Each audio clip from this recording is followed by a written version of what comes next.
افغانستان راشن بشي زرغون بشي وطن افغانستان وزرو کې می کړه دې جانان افغانستان. سلامونه نیک هیله احترامات هیله د ټول به روغ جوړ او صحتمن وي. دوستانو د نن ورځې درس کې د الماني ژبې د یوې نامې د لیکلو برخې ته راځو چې څنګه وکولای شو یوه نامه یا خط یا بریف ولیکو. بریف شرایبن نامه لیکل. دوستانو مخکې له دې نه چې د درس ادامې ته ولاړ شو له تاسو نه په خورا درنښت هیله کومه چې مخکې د لیکلو په اړه باندې ما یوه ویډیو جوړه کړې کولی شئ لومړی هغه وګورئ ځکه هلته ما پکې وضاحت ورکړی ده چې د نامه لیکل په څو ډوله دي، رسمي ده، غیر رسمي ده او په کوم شکل باندې لیکل کیږي. ټول مې په وضاحت سره هلته هر څه ویلي دي. راځو درس ته. Anmeldung zu einem Deutschkurs. د الماني ژبې د کورس لپاره ثبت نام. Sie möchten in der Deutschschule einen Deutschkurs machen. تاسو غواړئ چې د الماني ژبې په مکتب کې د الماني ژبې کورس ووایئ. Schreiben Sie einen Brief an den Schulleiter. تاسو یوه نامه یا یو خط د کورس مدیریت ته ولیکئ. Grund des Schreibens. د لیکلو هغه دلایل. لومړی warum schreiben Sie؟ ته دا نامه یا خط ولې ورته لیکې؟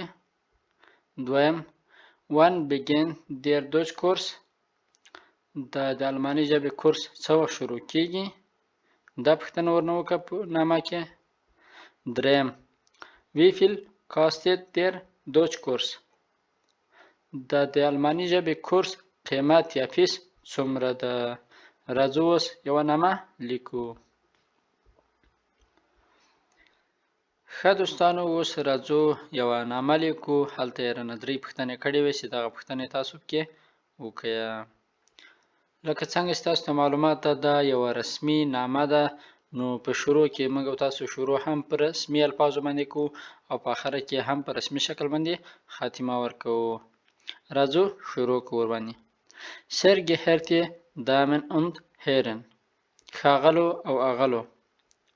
Ich heiße محمد فهیم ستانکزی. زه محمد فهیم ستانکزی نومیږم. Ich möchte mich für Ihren Deutschkurs anmelden. زه غواړم ستاسو د الماني ژبې کورس ته ثبت نام وکړم. Können Sie mir sagen wie viel der Deutschkurs kostet؟ آیا تاسو کولی شئ ماته ووایئ چې د الماني ژبې کورس قیمت یا فیس څومره ده؟ Und wie lange dauert؟ او دا د الماني ژبې کورس څومره ادامه پیدا کوي یا څومره وخت ده؟ Wann beginnt der Kurs؟ دا کورس څه وخت شروع کیږي؟ Ich warte auf Ihre Antwort. زه ستاسو د جواب په هیله یم یا تاسو جواب ته منتظر یم. Danke im Voraus. مخکې له مخکې مننه. Freundlichen Grüßen. غوره احترامات محمد فهیم ستانکزی.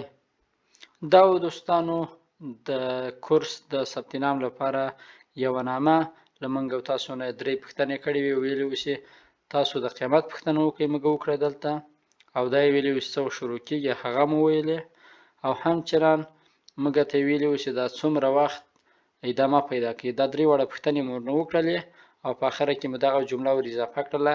Ich warte auf Ihre Antwort. زه ستاسو د جواب په هیله یم یا ستاسو جواب ته منتظر یم. Danke im Voraus. مخکې له مخکې مننه.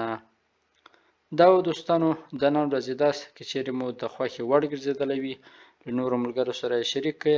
تر بیا او بل درسه ښه او خوشحاله وخت. د الله په امان.